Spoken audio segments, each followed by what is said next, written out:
A vendima deste 2017 tamén é madrugadora en Pazo Baión. A adega rincou esta mañá os traballos de recollida de acios 15 días antes que en campañas anteriores, despois de que a chuvia da fin de semana axudara a compensar os parámetros. Tiñamos o grado alcohólico un pelín alto, pero bueno, esta acidez ainda seguía tamén moi alta para que estuveran equilibrados. Entón, esta semana sí que xa están ben.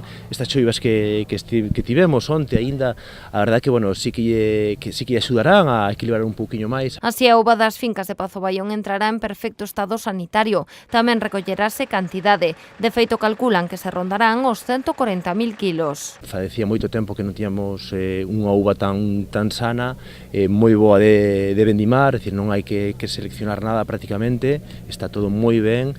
E, bueno, eu creo que, a verdad que estamos tendo uns ingredientes moi bons para que esta colleita 2017 sea excepcional. Segundo os cálculos dos técnicos, a vendima das 24 hectáreas de viñedo de Pazo Baión prolongarase ao redor de 15 días. As temos zonificadas dentro de 8 parcelas e dentro destas parcelas as vamos vendimando gradualmente esperando este momento óptimo de maduración. Entón, bueno, aquí solemos facer unha recepción de uva moi pequeniña todos os días, de como moito 10.000 kilos de uva. Para esta campaña, a adega conta con case 50 vendimadores. Desde eles forman parte do programa de reinserción de extoxicómanos que Condes de Albarei ten en marcha dende o 2008, ano no que mercou o Pazo Baión. Nos temos un compromiso de dar 400 jornadas ao ano e a verdade que prácticamente todos os anos as duplicamos.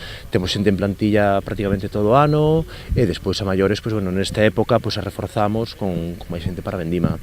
Pazo Baión xa vendima a pleno rendemento, non así Condes de Albarei. Estes días a cooperativa comezou coa recollida dos acios para elaborar un dos seus viños especiais, o enxebre, que procede de cepas vellas. O groso da campaña arrincará o día 6 e calculan que rondarán os 3 millóns de kilos de uva recollida.